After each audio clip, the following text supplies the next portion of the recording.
So far we have seen Loki, Ultron and one of the most dangerous villain in MCU, Ego, who wanted to assimilate the entire universe into himself. But the most dangerous and successful villain in MCU we know is Thanos, who smashed Hulk and wiped out half of the population of universe and proved himself the biggest threat. But after Endgame we thought, what next? What could possibly come after Thanos and his Infinity Stones? But we didn't have to wait long to know the answer. Jonathan Mayer's Kang the Conqueror.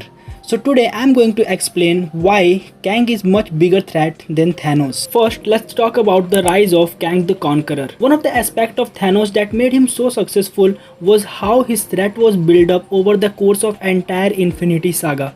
His appearance in several post-credit scenes and also had a notable appearance during Guardians of Galaxy, but looking at the grand scheme of everything, Kang is always way ahead in the game.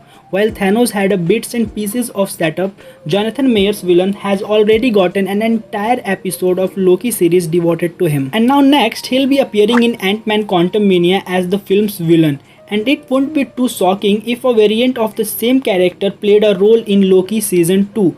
So that would make 3 significant appearances so far, all before his big Avengers film. But if we have a look at Thanos' journey, he never truly showed up until 2018 Infinity War. But what about the actual threat he'll pose? The scope of Kang's grip. The Infinity Stones were a big deal. They could do whatever the users wanted, even reshape all of existence if desired. In fact, that's exactly what Thanos threatened to do towards the end of Avengers Endgame. Those stones and the big purple man wielding them were easily the biggest threat MCU have ever seen. So how can anyone be bigger than these Infinity Stones? Well, Kang controls the entire multiverse. He who remains had every timeline in the MCU multiverse under his thumb. He has pulling the strings and kept the sacred timeline together until Sylvie messed that up. Now imagine that another of his variant with the more sinister motive had the same power. He could end timeline out of spite if he wanted. Given how the character is even able to go outside of the multiverse itself, it seems he could double or even triple the threat that Thanos was to all of the existence. Now let's have a look what happens in comics.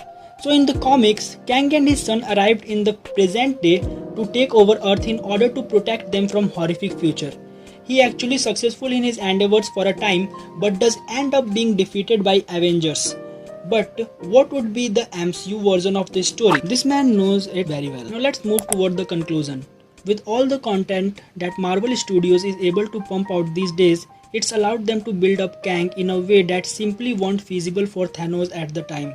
Hopefully all the development the character has going for him will pay off spectacularly. He'll also have to live up to the threat Thanos was, which is pretty hard to achieve. That is it for today's video. What's your views about Kang? Let me know in the comment section. If you want to stay updated with superhero genre things, then must subscribe our newsletter. Link is in the description. See you in the next one.